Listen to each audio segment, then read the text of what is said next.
Washi Christina. Konnichiwa, watashi wa Realin desu.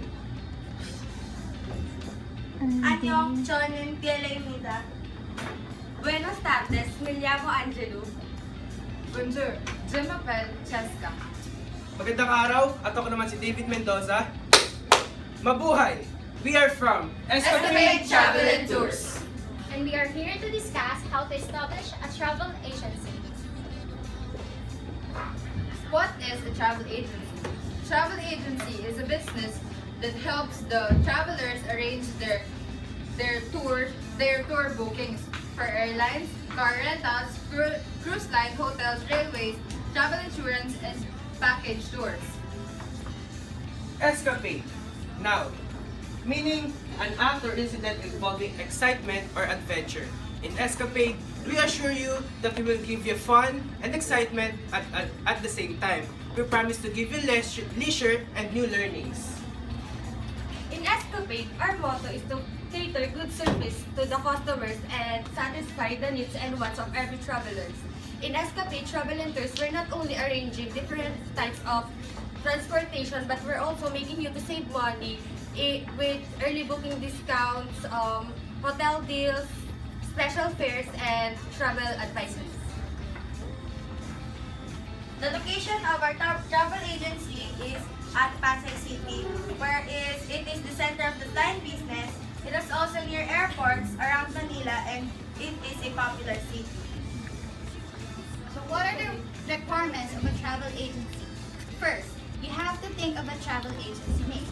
Second, you have to proceed in getting the barangay clearance or barangay permit. Third, secure the mayor's permit, including the SS number or issuance permit and the DTI permit. Fourth, you have to secure the tourism accreditation with DFA, paying bond with GSIS. Secure the document accreditation with DFA, paying with GSIS. And secure the membership of tourism organizations like PhilTOA, PTAA, PATA, ASTA, and IATA. Okay, here of our travel agency. First, there should be a visible signage and attractive posters. Second, there should be divisions of the office pertaining to services like local tours, international tours, documentations, and accounting. Third, there should be complete facilities for the guests and employees like restrooms. Fourth, there should be ample lighting. Fifth, there should be a clean office with ample space. Sixth, there should be a display of road times and map. Seventh, there should be an updated brochures and posters. And lastly, there should be an update airline rate post. Exterior designs. Of course, as travel agency, the name must be visible. And in line with that, our travel agency is also in partnership with, of course, next slide please. Of course, our national carrier, the Philippine Airlines. At syempre, hindi mawala ang Cebu Pacific. And lastly, the Air Asia. And of course, we are glad to tell you na our travel agency is also PhilTOA accredited. Characteristics of a travel agent. First is, a travel agent should be dependable. Next, he or she should be passionate about their work. Third is insightfulness. Fourth is relationship building skills. Lastly, authenticity. Escapade Travel and Tours believe in a fast, reliable, and professional services to cater your needs. To achieve this, we provide extensive informations, well-selected quality informations, and excellent professional services. We offer international and domestic airlines tickets at special rates, international and domestic travel packages, hotels and resorts reservations at special rates, corporate and group travel arrangements. We offer customized itinerary, travel insurance, travel consultations, travel documents, advices for visas, and land transportation services.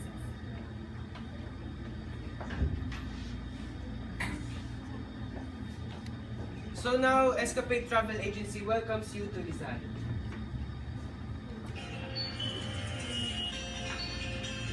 Rizal is one of the provinces in the Calabarzon. We have Cavite, Laguna, Batangas, of course Rizal, and then Quezon. Rizal is named after our national hero, Dr. Jose Rotasio Rizal Mercado Alonso Ilonda. So these are some of the attractions that you can visit in Rizal. And of course, Rizal is located at the northern part of the Laguna de Bay, which is the largest lake in the city.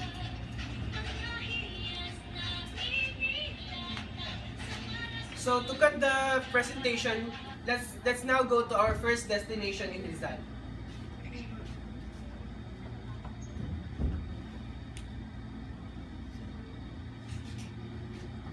First itinerary. Here's a sample itinerary of our traffic agency. At the Manila Hotel, then 5 o'clock in the morning, estimated time from Manila Hotel going to Rizal, then 7:30 a.m. arrival at Tanay Rizal. Then our first destination, of course, the Kalinawan Cave. And after the tiring trek, we'll be having a dip on the Daranac Falls, and of course, hindi mawala ang ating lunchtime at Daranac Falls. Then next up, another dip at Batlag Falls. Of course, enjoy na natin dahil nabasa na tayong lahat. And then of course, after that tiring day, time to relax and watch the sunset at the Pililla Wind Farm.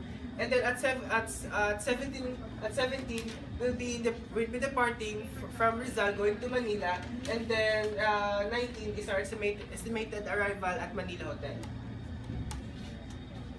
The first attraction will be the Pinto Art Museum. This beautiful contemporary art space is located in Antipolo, Rizal, and Pinto means door in Filipino. It aims to be the gateway of modern art and contemporary art. Pinto is home for several art like paintings, sculptures, and mixed media. Our second destination is the Daranac Falls. So, if you're looking for a beach-like experience just to quench the heat of summer, better find an alternative way just to enjoy the season. The refreshingly cool, fresh, and surging water of the Daranac Falls will surely kill that tempting desire. The Daranac Falls has 14 meters high waterfalls cascading into a deep catch basin that serves as a natural waterfalls and which give you a perfect summer getaway for everyone. The next attraction is Pililla Windmills. Pililla Windmills is located at the Halayhayan, Pililla, Rizal, approximately 300 meters above sea level. It is operated by the Outer Energy One Corporation, consisted of 27 wind turbine generators, and it has a capacity of 67.5 megawatts. And take note that it is an alternative and green energy, so that means less carbon footprints for us. Hinapak River. Hinapak River in Tanay Rizal is a perfect outdoor adventure that will surely leave a mark for travel enthusiasts. Hinapak River is located in the boundaries of Barangay Daraitan in Rizal and Janal Nakar of Quezon Province. Hinapak River is popular to mountaineers because it is the main attractions after climbing the Mount Daraitan, and it is also awarded as the cleanest inland body of water in the region. The main activities in Hinapak River includes cliff jumping, exploring, swimming, and lastly, overnight camping. Pamintinan Cave. Do you know the legend about Bernardo Carpio? According to the Philippine mythology, Bernardo Carpio was punished by the gods and cursed him to keep the two mountains colliding from each other forever. So yun, may forever. Kasi si Bernardo Carpio forever siyang nandun, pinipigil niya yung dalawang bato.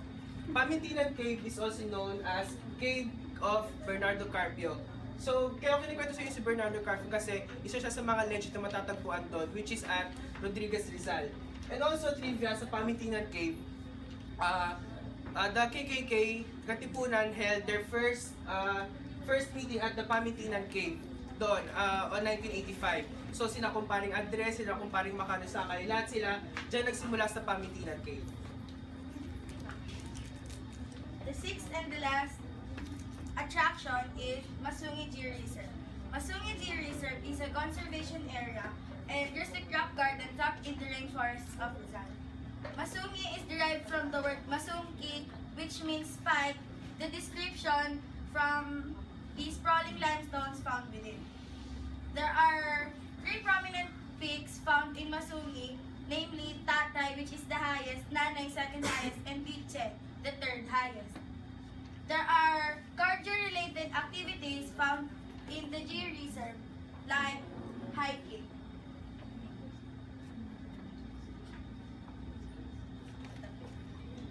So there are several products and festivals that you will encounter when you visit the province of Rizal. The first one is the fabric haven of Taytay Rizal. The municipality would not have been dubbed as a woodwork and garments capital of the country for nothing. It certainly does its best in purveying reasonably priced woodwork and garments in the country, and it has never failed to satisfy its clients. So if you're considering establishing your own clothing line, or you just simply want to look for the garments, just take a trip down to the municipality of Taytay and see what the stores have for you.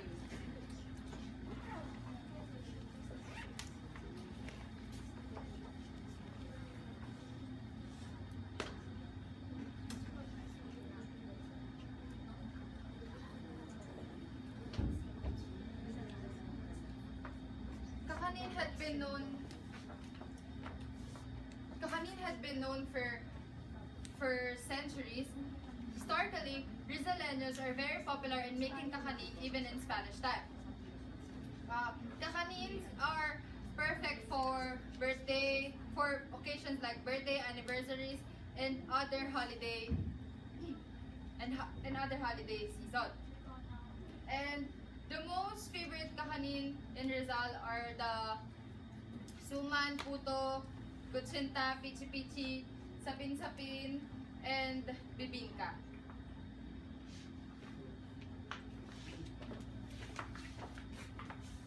One cannot leave Antipolo without their signature cashew nut.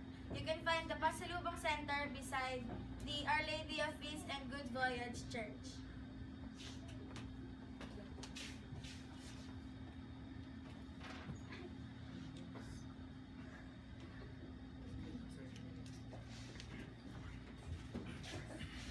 First festival na pinagmamalaki sa Rizal ay ang Gigantes Festival, also known as the Feast of San Clemente.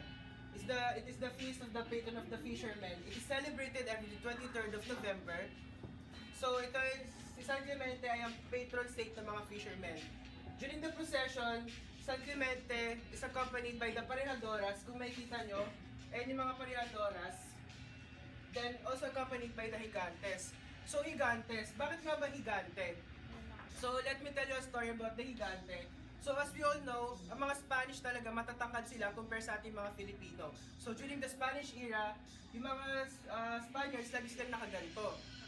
Then nagkipag-usap sila sa mga tiga-Angono ng nakaganto. So one time nagtatanong, they're asking kung sino ba yung nakatira dun sa bahay na yon. Sabi, meron daw dun nakahigang lalaking malaki. Higang laki.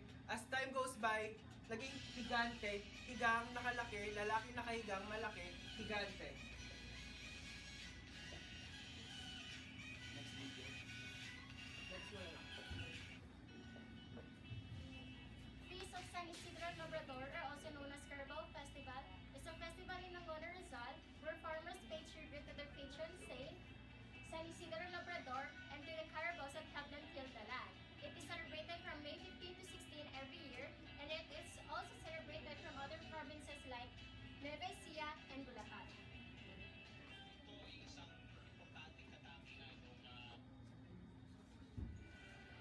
Antipolo pilgrimage.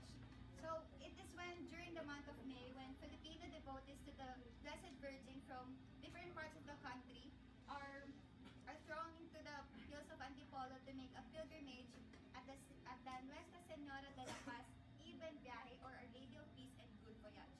According to Alejandro Rosas, he defined pilgrimage as a journey to the sacred places undertaken as an act of religious devotion.